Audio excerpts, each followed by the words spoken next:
Spanish লা লিগায় একচ্ছত্র আধিপত্য বজায় রেখেছে বার্সেলোনা। শুক্রবার জিরোনার সাথে চিরপ্রতিদ্বন্দ্বী রিয়াল মাদ্রিদ পয়েন্ট হারিয়েছে। অন্যদিকে ব্যবধান বাড়িয়ে শিরোপার আরও কাছাকাছি হ্যান্সি ফ্লিকের শিষ্যরা।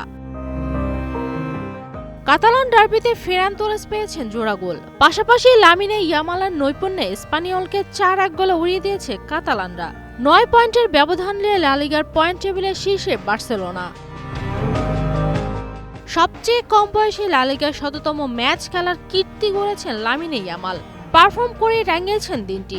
সতীর্থ ফেরান তোরেসের করা জোড়া গোলের দুটিতেই অ্যাসিস্ট তার। পাশাপাশি দলের তৃতীয় গোলটি আসে তার পা থেকে, আর দলের চতুর্থ গোল করেন মার্কাস রাশফোর্ড। ক্যাম্প নুতে 2009 সালের পর প্রথম জয়ের খোঁজে আসা স্পানিয়ল ম্যাচের প্রথম 10 মিনিট বলের নিয়ন্ত্রণ পায়নি। 9 মিনিটের মাথায় লিড নেয় বার্সা। ইয়ামালের নিখুঁত কর্নার থেকে ব্যাকপোস্টে হেরে গোল করেন তোরেস। গত 31 জানুয়ারির পর লিগে তোরেসের প্রথম গোল এটি। এরপর ম্যাচের 25 মিনিটে ব্যবধান দ্বিগুণ করেন তিনি। এবারেও ইয়ামালের চমৎকার অ্যাসিস্ট। 2 গোলের লিড নিয়ে বিরতিতে যায় কাতালানরা। সেকেন্ড হাফে শুরুতে গোল করে ম্যাচে ফেরার চেষ্টা করে স্পানিয়ল, সফলও হয়। সমতায় ফিরতে প্রাণপণ চেষ্টা করতে থাকে তারা, কিন্তু 87 মিনিটে উল্টো গোল খেয়ে বসে তারা।